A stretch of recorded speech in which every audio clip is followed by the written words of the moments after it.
அனைத்து அவளது கன்னத்தில் முத்தமிட்டான். அந்த இரவு அவர்களின் நீண்ட கால ஆசைகள் அணை உடைக்கத் தொடங்கின. கமலா அவன் காதோறும் குசுகுசுப்பாக சொன்னாள், விஷ்ணு, உங்களுக்கு ஆரஞ்சு பழம்தானே வேணும்? இனிமே நீங்க ஆசையாரா அதை சாப்பிடலாம். இந்த கமலாவோட ஆரஞ்சு பழங்கள் இனி உங்களுக்கு மட்டும்தான் சொந்தம். கோயம்புத்தூரின் பரபரப்பான காலை பொழுது அது. அடுக்குமாடு குடியிருப்பின் அந்த சிறிய வராண்டாவில் டீக்கடைக்கு கிளம்ப தயாராகிக் கொண்டிருந்தான் விஷ்ணு. வயதாகியும் இன்னும் வாழ்க்கையில் ஒரு பிடிப்பு கிடைக்காமல் ஒரு டீக்கடையில் வேலை பார்த்தபடி அந்த ஒற்றை அறையில் அவனது நாட்கள் நகர்ந்து கொண்டிருந்தன. பக்கத்து அறையிலிருந்து கேட்கும் அந்த தையல் இயந்திரத்தின் சடசட சத்தம்தான் விஷ்ணுவுக்கு ஒவ்வொரு நாளும் மலாரம். அங்கே வசிப்பவர் கமலா, வயது மதிக்கத்தக்க பெண்மணி, கணவரை பிரிந்து இந்த தனிமை உலகத்தே தனது தையல் இயந்திரத்தின் துணையோடு தைத்துக் கொண்டிருப்பவர். எந்நேரமும் துணிகளுக்கு நடுவே பிஸியாகவே இருப்பாள். அன்று காலையில் விஷ்ணு தனது அறைக்கதவை போட்டுவிட்டு திரும்பும்போது கமலா தன் வீட்டு வாசலில் நின்றிருந்தாள். கையில் ஒரு சிறிய துணிப்பை. என்ன விஷ்ணு, கடைக்கு கிளம்பியாச்சா? இயல்பான புன்னகையுடன் கேட்டாள் கமலா. ஆமாங்க கமலா ஆண்டி, இன்னைக்கு கொஞ்சம் சீக்கிரம் போகணும் என்றான் விஷ்ணு. வெயில் அதிகமா இருக்கு, பார்த்து போயிட்டு வாப்பா. அப்புறம் நேத்து நீ கொடுத்த அந்த சட்டையோட தையல் பிரிஞ்சிருந்தது, அதை சரி பண்ணி வச்சிருக்கேன், வரும்போது வாங்கிட்டு போ என அவள் சொல்லும்போதே அவளது கண்களில் ஒருவிதமான நிதானமும் தனிமையின் முதிர்ச்சியும் தெரிந்தது. இருவருமே அந்த அடுக்கு மாடு குடியிருப்பில் அருகருகே வசித்தாலும் இருவருக்குமே அது வெறும் வீடுகள் அல்ல, தனிமையின் புகலிடங்கள். வயதில் குடும்பம் அமையாத ஒருவன், வயதில் துணையை இழந்த ஒரு பெண், இருவருக்கும் இடையே இருந்த அந்த சுவர் அவர்கள் பேசும் சில வார்த்தைகளால் மட்டுமே மெல்லியதாகிக் கொண்டிருந்தது. விஷ்ணு படிக்கட்டுகளில் இறங்கும்போது யோசித்தான். எல்லோருக்கும் ஏதோ ஒரு வேலை இருக்கிறது. கமல் ஆண்டிக்கு தையல் மிஷின், எனக்கு அந்த டீக்கடே. ஆனால் இந்த தனிமைக்கு யார்தான் முடிவு கட்டுவார்களோ? மாலை நேரம் டீக்கடையில் அன்றைய வேலைகளை முடித்துவிட்டு உடல் சோர்வுடன் அந்த அடுக்கு மாடு குடியிருப்புக்கு திரும்பினான் விஷ்ணு. அன்றைய நாள் முழுக்க ஓயாத வேலை என்பதால் தலை குனிந்தபடி ஒவ்வொரு படியாக மெதுவாக ஏறிக்கொண்டிருந்தான். அதே சமயம் கமலா தன் அறையை பூட்டிவிட்டு கீழே மார்க்கெட்டுக்கு செல்வதற்காக வெளியே வந்தாள். ஏதோ யோசனையில் படிகளில் இறங்கும்போது நேராக பார்க்காமல் பின்னால் திரும்பி தன் கதவு சரியாக பூட்டப்பட்டிருக்கிறதா என்று பார்த்தபடியே வேகமாக காலை எடுத்து வைத்தாள். அடுத்த நொடி திபுதிக் என்ற சத்தத்துடன் விஷ்ணுவின் மீது கமலா பலமாக மோதினாள். விஷ்ணு நிலை தடுமாற பின்னால் சரிய போக அவளைத் தாங்கி பிடிக்க முயன்றான். எதிர்பாராத அந்த விபத்தில் இருவரும் நெஞ்சோடு நெஞ்சம் மோதிக்கொண்டார்கள். ஒரு கணம் காலும் அப்படியே உறைந்து போனது. இருவரின் சுவாச காற்றும் ஒருவரை ஒருவர் தீண்ட அந்த நெருக்கம் அவர்களுக்குள் ஒரு மில்லிய மின்சாரத்தை பாய்ச்சியது. திடுக்கிட்டு விலகிய கமலா படபடப்புடன் தன் செயலை சரி செய்தபடி, ஐயோ சார், இங்க விஷ்ணு, நான் பின்னாடி பார்த்துட்டு இறங்குனதுல தெரியாம மோதிட்டேன் என்றால் பதட்டத்துடன். விஷ்ணுவும் ஒரு கணம் நிலைத்தடுமாறி போய், இல்லைங்க, நானும் சரியா நிமிர்ந்து பார்க்காம வந்துட்டேன், என்னை மன்னிச்சிருங்க என்றான் தடுமாற்றத்துடன். அந்த சிறு விபத்து அதுவரை இருந்த பக்கத்து வீட்டுக்காரர் என்ற இடைவெளியை மெல்ல குறைத்தது. இருவர் முகத்திலும் ஒரு மெல்லிய நாணம் படர்ந்தது. விஷ்ணு தன் அறைக்குள் செல்ல கமலா மார்க்கெட்டுக்கு விரைந்தாள்.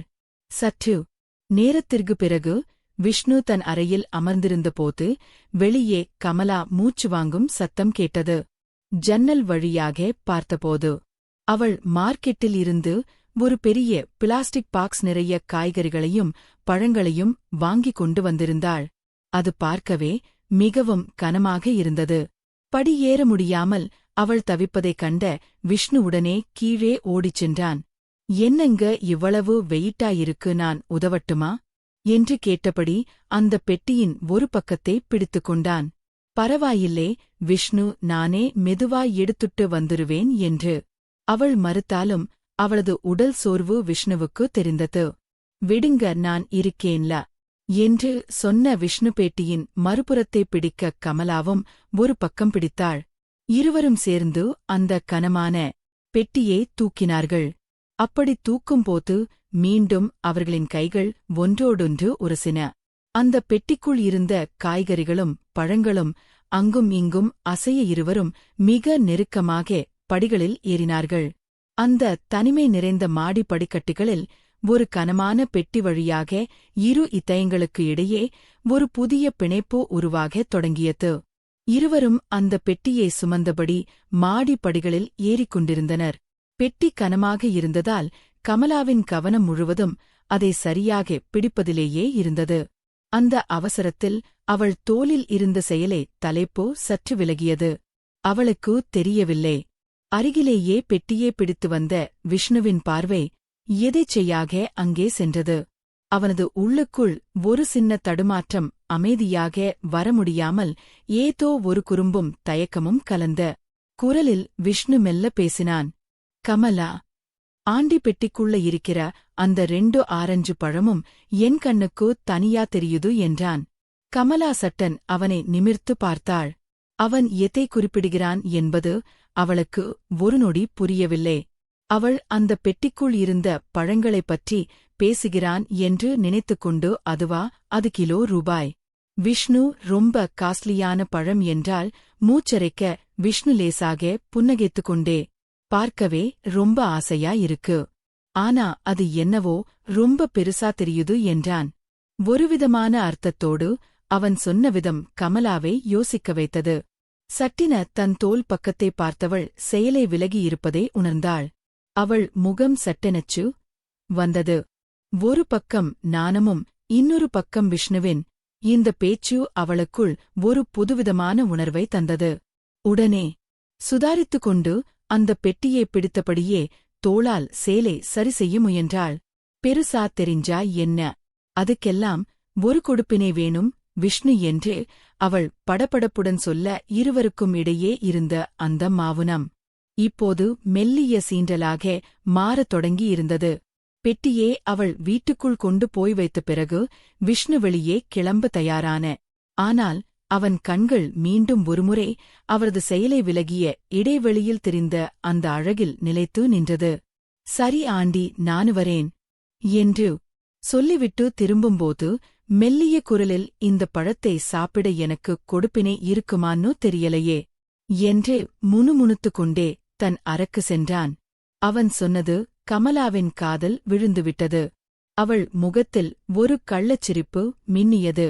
அந்தப் பழங்களை எடுத்து அடுக்கிக் கொண்டிருந்தவளின் மனதுக்குள் விஷ்ணுவின் பேச்சு ஏதோ ஒரு மாற்றத்தை ஏற்படுத்தியது. சிறிது நேரம் கழிந்தது. விஷ்ணுவின் அறைக்கதவு தட்டப்படும் சத்தம் கேட்டது. கதவை திறந்த விஷ்ணுவுக்கு ஆச்சரியம். அங்கே கமல் ஆண்டி நின்று கொண்டிருந்தாள். விஷ்ணு, நீங்க அங்க முணுமணுத்துட்டு வந்தது என் காதுல கேட்டுச்சு. உங்களுக்கு அந்த அழகான ஆரஞ்சு பழத்தை கொடுக்கலாமேனுதான் வந்தேன் என்றால் ஒருவித குறும்பு பார்வையுடன் விஷ்ணு திருக்கிட்டு போனான். என்ன சொல்றீங்க, நான் சும்மா விளையாட்டுக்கு சொன்னேங்க என்று தடுமாறினான். பரவாயில்லே விஷ்ணு, நீங்க ஆசைப்பட்டீங்க, அதான் உங்களுக்கு கொடுக்க வந்துட்டேன் என்று சொல்லி தன் கையிலிருந்து ஒரு பெரிய ஆரஞ்சு பழத்தை நீட்டினாள். விஷ்ணு அந்த பழத்தை பார்த்தான். அவன் மனதுக்குள், ஓ, நான் நினைச்சது வேற, இவங்க கொடுக்கிறது வேறையா என்று நினைத்தபடி வேணாங்க, நீங்களே சாப்பிடுங்க என்றான் தயக்கத்துடன். இல்ல விஷ்ணு, நீங்க எனக்கு அவ்வளவு பெரிய பாக்ஸ தூக்க உதவி பண்ணீங்கள, அந்த உதவிக்கு இது அன்பளிப்போ, வச்சுக்கோங்க என்று சொல்லி அந்த பழத்தை அவன் கையில் திணித்துவிட்டு ஒரு மெல்லிய வெட்கத்துடன் அங்கிருந்து வேகமாக கடந்து சென்றால் விஷ்ணு கையில் இருந்த பழத்தையும் மறைந்து செல்லும் கமலாவின் அழகையும் மாறி மாறி பார்த்தபடி நின்றிருந்தான். அந்த ஒற்றைப் பழம் அவர்களுக்குள் இருந்த எல்லையை மெல்ல தகர்க்கத் தொடங்கியிருந்தது. அந்த ஆரஞ்சு பழம் கொடுத்த நிகழ்வுக்குப் பிறகு விஷ்ணுவுக்கும் கமலாவுக்கும் இடையில் இருந்த தயக்கம் முற்றிலுமாக மறைந்து போனது. விஷ்ணு, கொஞ்சம் கடைக்கு துணி எடுத்துட்டு போயிட்டு வரீங்களா? விஷ்ணு, இந்த காய்கறியை வாங்கிட்டு வந்துருங்களேன் என உரிமை கலந்த குரலில் அவள் அழைக்கத் தொடங்கினாள். பதிலுக்கு அவள்தான் சமைக்கும் ருசியான உணவை அவனுக்கு கொடுக்கத் தொடங்கினாள். இனிமே நீங்க எதுக்கு தனியா சமைக்கணும், நான் சமைக்கிறதையே நீங்களும் சாப்பிடுங்களேன் என்றே அவள் அக்கரையோடு கேட்க, விஷ்ணுவோ உங்களுக்கு எதுக்குங்க சிரமம், நான் பார்த்துக்கிறேன் என்று சொன்னாலும் அவள் சமையலின் ருசி அவனே அவளிடம் இன்னும் நெருக்கமாக்கியது. அன்றிரவு திடீர் என அந்த ஏரியா முழுவதுமே மின்சாரம் துண்டிக்கப்பட்டது. மணி 8 ஆகியும் கரண்ட் வரவில்லை. அடர்ந்த இருள் அந்த அடுக்குமாடு குடியிருப்பை சூழ்ந்து கொண்டது. தனியாக வசிக்கும் கமலாவுக்கு மெல்ல பயம் தொற்றிக் கொண்டது. இருட்டில் தனிமே அவளை அச்சுறுத்த மெல்ல விஷ்ணுவின் அறைக்கதவை தட்டினாள். விஷ்ணு, இன்னைக்கு ஒரு நாள் மட்டும் என் கூட வந்து படுத்துக்க முடியுமா என்று அவள் தயக்கத்துடன் கேட்க, விஷ்ணு ஒரு நிமிஷம் திருந்து போனான்.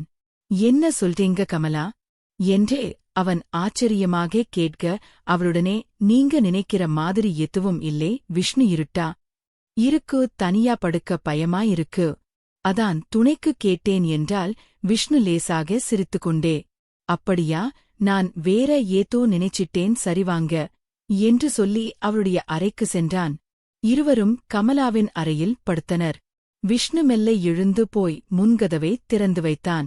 ஏன் விஷ்ணு, கதவை திறந்து வைக்கிறீங்க, லாக் பண்ணுங்க என்றால் கமலா. இருட்டில் இல்லைங்க, உள்ள ரொம்ப ஹீட்டா இருக்கிற மாதிரி இருக்கு, அதான் காத்தோட்டமா இருக்கட்டும்னு என்றான் விஷ்ணு.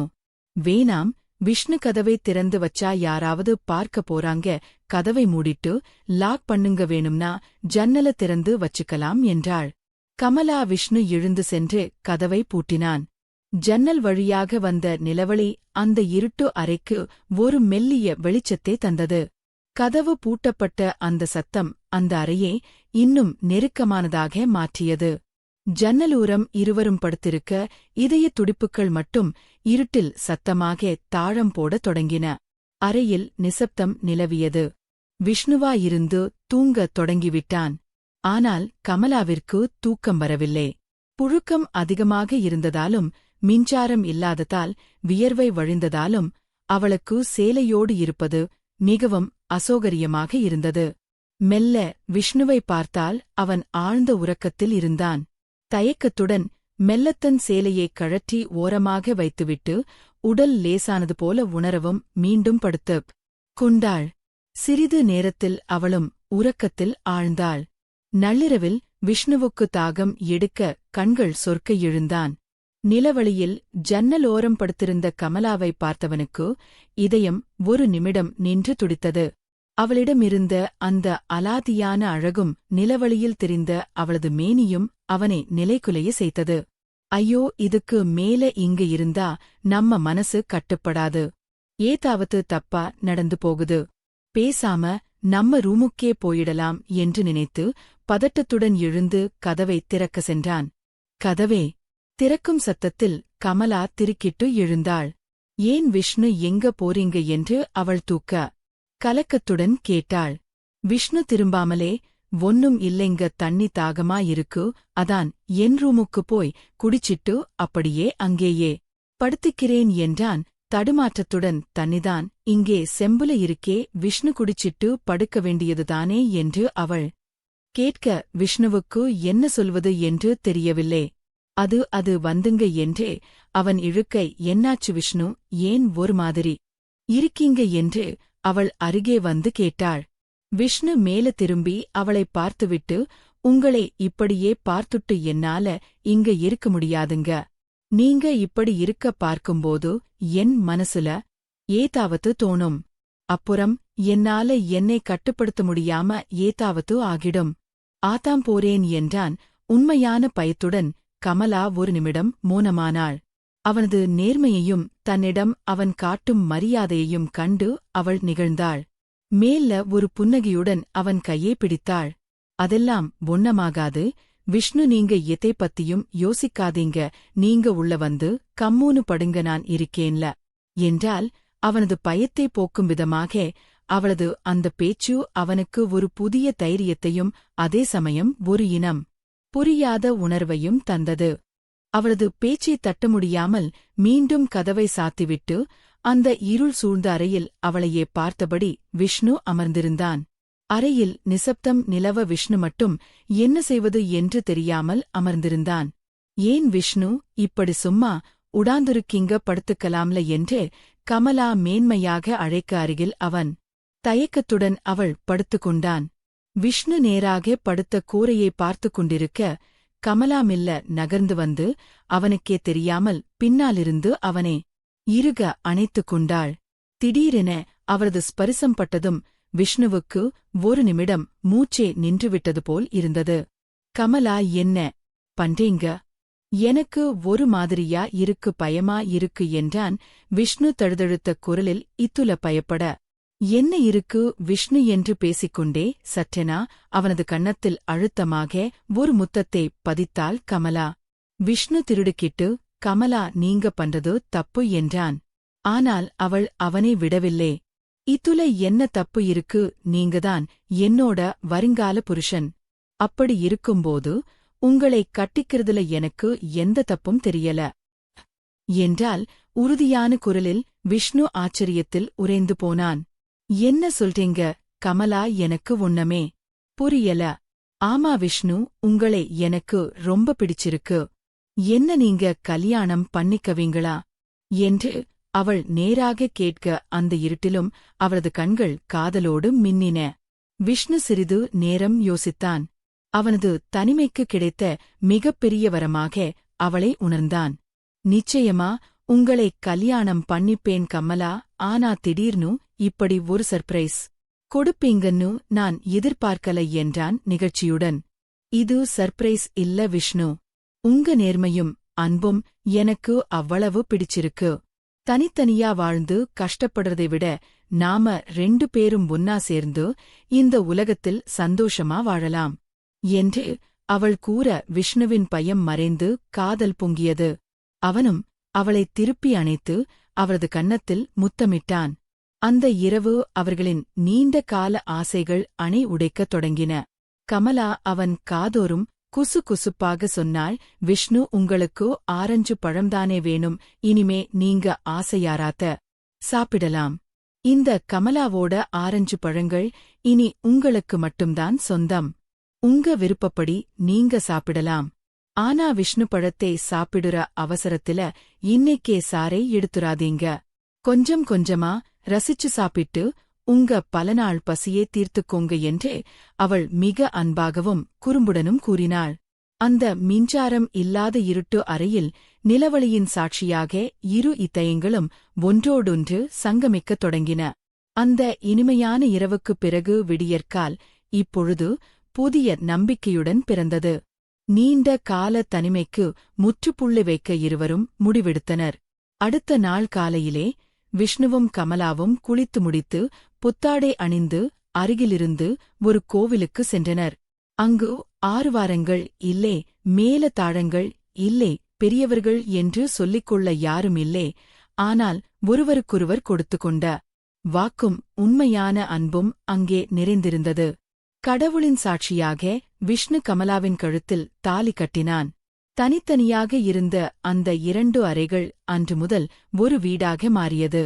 தையல் இயந்திரத்தின் சத்தமும் தீக்கடையின் வாசனையும் இனி அந்த வீட்டில் மகிழ்ச்சியை மட்டுமே தையல் போடப் போகின்றன.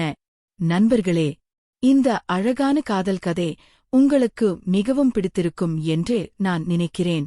தனிமையில் வாடிய 2 உள்ளங்கள் எப்படி ஒன்றிணைந்தன என்பதை உணர்வு பூர்வமாக பார்த்தோம்.